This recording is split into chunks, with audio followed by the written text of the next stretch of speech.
नमस्कार साथियों, आज के वीडियो में हम खगोलीय भूगोल के अंतर्गत आने वाले टॉपिक धूमकेतु या पुच्छल तारा का अध्ययन करेंगे, जिसे अंग्रेजी में कॉमेट्स के नाम से जाना जाता है। धूमकेतु या पुच्छल तारा। देखिए, सामान्य तौर पर अन्य सभी पिंडों की तरह यह भी एक पिंड होते हैं, लेकिन इनकी कुछ विशेषताएं अलग होती हैं और वह विशेषताएं कहीं इनके जिद्दीपन के कारण होता है। अर्थात ये ऐसे पिंड होते हैं जो बार बार सूर्य के पास आते हैं, फिर जलते हैं और चले जाते हैं, फिर एक निश्चित अवधि के बाद आते हैं, जलते हैं, चले जाते हैं। तो इनकी यह प्रक्रिया क्रमशः चलती रहती है। आइए देखते हैं धूमकेतु या पुच्छल तारा के बारे में। देखिए, टाइको ब्राहे महोदय ने खोजा था। किसने खोजा? टाइको ब्राहे महोदय ने सबसे पहले धूमकेतु या पुच्छल तारा की खोज की। ये सौर मंडल के अस्थायी सदस्य होते हैं। कहने का तात्पर्य यह है कि ये सूर्य के पास आएंगे, जलेंगे, फिर जाएंगे, पिंड के रूप में बनेंगे, फिर वापस आएंगे, जलेंगे। यह प्रक्रिया इनकी निरंतर चलती रहती है। इसी कारण इन्हें हम सौर मंडल के अस्थायी सदस्य का नाम देते हैं। कुछ पुच्छल तारों का नाम यहाँ पे लिखा गया है, जिसमें से एक आपका हेली पुच्छल तारा है, दूसरा आपका स्वासमैन वैचमैन है और तीसरा आपका ओटेरमा है।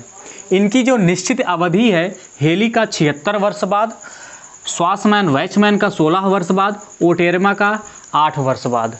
ये इतने समयांतराल के बाद सूर्य के पास आते रहते हैं। आगे देखते हैं, अभी हेली को हम डिटेल्स में समझाते हैं।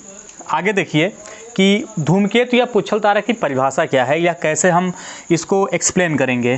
तो धूल, बर्फ, जल कणों और हिमानी गैस का वह चट्टानी, ध्यान दीजिएगा, चट्टानी तथा धात्विक पिंड है जो सूर्य के चारों तरफ परवलयाकार या अति परवलयाकार मार्ग में घूमते हुए पृथ्वी से कुछ दिन से कुछ महीनों तक नग्न आँखों द्वारा मतलब कि आप दूरबीन वगैरह से नहीं देखते हैं, सिंपली जो आपकी आंखें होती हैं उसी से देखते हैं कि चमकीले रूप में दिखाई देता है।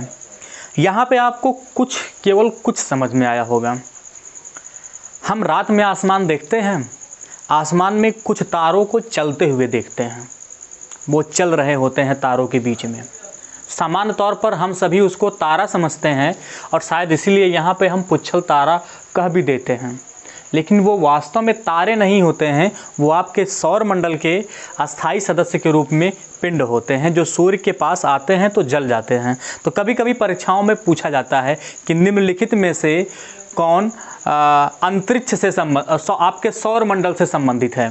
तो उसमें सौर मंडल से इतर दे देंगे ऑप्शन में, जैसे कि आपका आकाशगंगा दे देंगे, तारामंडल दे देंगे, राशियाँ दे देंगे, और एक चौथा ऑप्शन के रूप में हो जाएगा पुच्छल तारा हो जाएगा। तो सामान्य तौर पर लोग तारा समझते हैं इसको, बट ये तारा नहीं है। यह आपके सौरमंडल का एक अस्थाई पिंड है, तारे की तरह दिखाई देता है, इसलिए हमने इसका नामकरण कर दिया है पुच्छल तारा। अंग्रेजी में इसको कॉमेट्स बोलते हैं। तो ये तो यहाँ पे परिभाषा हो गई। बात करते हैं इस पिंड की। सामान्य तौर पर जो यह पिंड है ऐसे आता रहता है, ये आता है, बड़े लगाव से आता रहता है। जैसे ही सूर्य के पास पहुंचता है तो सूर्य की गर्मी के कारण यह जल जाता है। जब सूर्य की गर्मी के कारण यह जल जाता है तो जो शीर्ष होता है इसका सूर्य की तरफ होता है, जबकि जो पुच्छ होता है, जो पृष्ठभाग होता है, इसके विपरीत दिशा में होता है। तो पृथ्वी से ये ऐसे चलते हुए यही दिखाई देता है, यानी कि ये सूर्य की परिक्रमा कर रहा होता है। अब ये जलते हुए यही परिक्रमा करता है, फिर यहाँ पे जैसे ही थोड़ा तापमान कम होगा, ये जल करके थोड़ा बहुत नष्ट हो गया होगा, छोटा हो गया होगा, फिर धीरे धीरे यहाँ पे पिंडों को एकत्रित करेगा, बड़ा होता चला जाएगा, और फिर एक निश्चित समयांतराल बाद जो है ये फिर यहाँ पे सूर्य के पास आ जाएगा, फिर जलेगा, और फिर यह कंटिन्यू प्रक्रिया चलती रहेगी।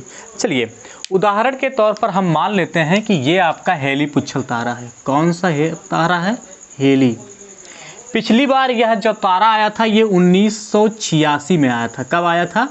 1986 वर्ष में सूर्य के पास आया था, जला भी था। अब कब आना चाहिए? 76 वर्ष बाद आना चाहिए। यहाँ पे आप लिखें कि यह कितने वर्ष के बाद आता है? 76 वर्ष के बाद आता है।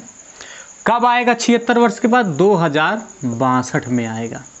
यानी ये जल गया था उस समय, फिर बच करके निकल गया, फिर यहाँ पे आएगा कब? 2062 में। तो आप लोग उम्मीद रखिएगा, उम्मीद मत खोइएगा। 2062 में हेली पुच्छल तारा को देखने के लिए तैयार रहिएगा। अगर ज़िंदगी बचती है तो, हमें तो नहीं लग रहा है, स्थिति तो बहुत विपरीत चल रही है, फिर भी कोशिश करेंगे, हम सभी देखेंगे। तो आज का जो टॉपिक हो गया हमारा धूमकेतु या पुच्छल तारे से संबंधित हो गया। अगले वीडियो में हम उल्का पिंड का अध्ययन करेंगे।